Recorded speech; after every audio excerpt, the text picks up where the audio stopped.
Assalamualaikum warahmatullahi taala wabarakatuh. Nama saya Muhammad Hafiz Zikri bin Alias dari DKA 3A. Nama matrik saya adalah 11 DKA 21F 2011. So, hari ini saya akan bentangkan tentang projek 50 unit perumahan IBS. Perkenalan bagi sistem IBS. Sistem bangunan berindustri ialah teknik pembinaan di mana komponen dihasilkan dalam persekitaran terawal. Persekitaran terawal boleh berada di tapak atau di luar tapak dan bergantung pada komponen yang dihasilkan atau jenis bangunan yang sedang dibina. Sistem binaan berindustri ialah istilah Malaysia yang digunakan dalam industri pembinaan Malaysia untuk pembinaan pasang siap atau ringkasnya prafabrikasi.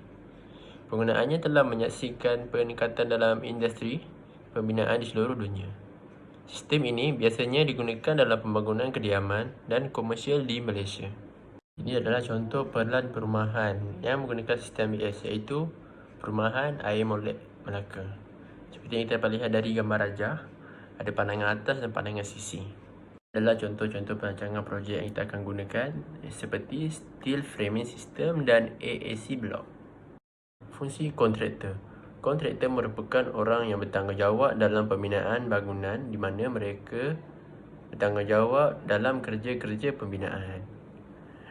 Kontraktor pula merupakan orang yang perlu menganalisis reka bentuk yang dilakukan oleh arkitek supaya mereka dapat melakukan kerja dengan cekap dan teratur mengikut tempoh yang ditetapkan. Jika mengalami sebarang pertanyaan, kontraktor perlu merujuk arkitek sekiranya berlaku kekeliruan dan mentafsir pelan supaya dapat melakukan dengan tepat dan baik.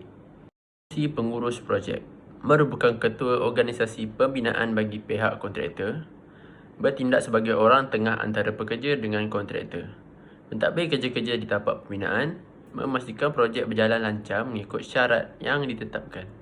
Fungsi juruukur. Orang yang sepatutnya membuat ukuran tepat dan akan mengenal pasti sempadan.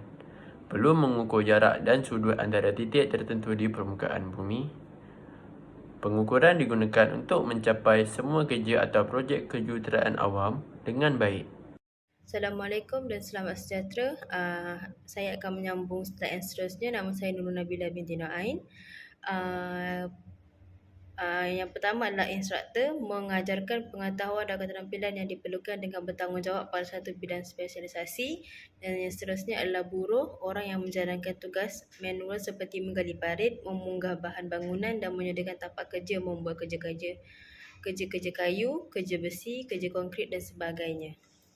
Okey, untuk slide yang seterusnya mengenai jadual proses kerja, kami membagikan kepada 4 tim, iaitu tim 1 mempunyai 4 orang, tim 2 mempunyai 6 orang, tim 3 mempunyai 4 orang dan tim 4 mempunyai 6 orang. So total untuk semua sekali adalah 20 orang. Okey, untuk jadual yang ditunjukkan di atas ialah kerja-kerja yang dilakukan di tapak sepanjang proses pembinaan, iaitu antaranya ialah building architectural works. Ia bermula daripada 13 Mac 2023 sehingga 23 Mac 2023 yang memakan masa sebanyak 24 hari.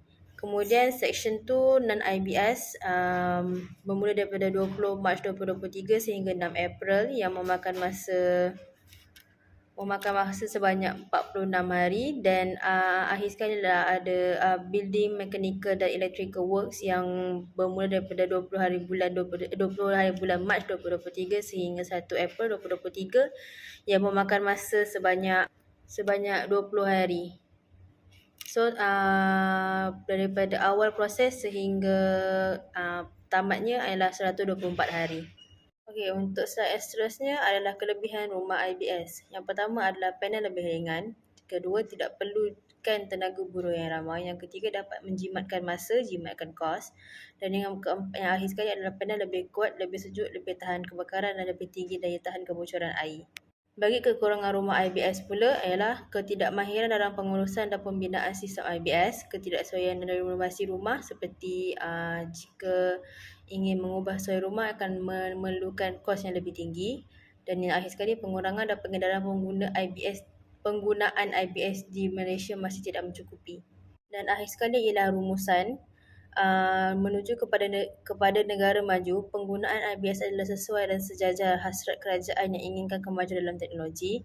Jadi, sebagai perancang dan jurutera serta pihak yang terlibat perlu mengambil pemikiran dan tindakan yang proaktif dalam menangani kelemahan seperti ini.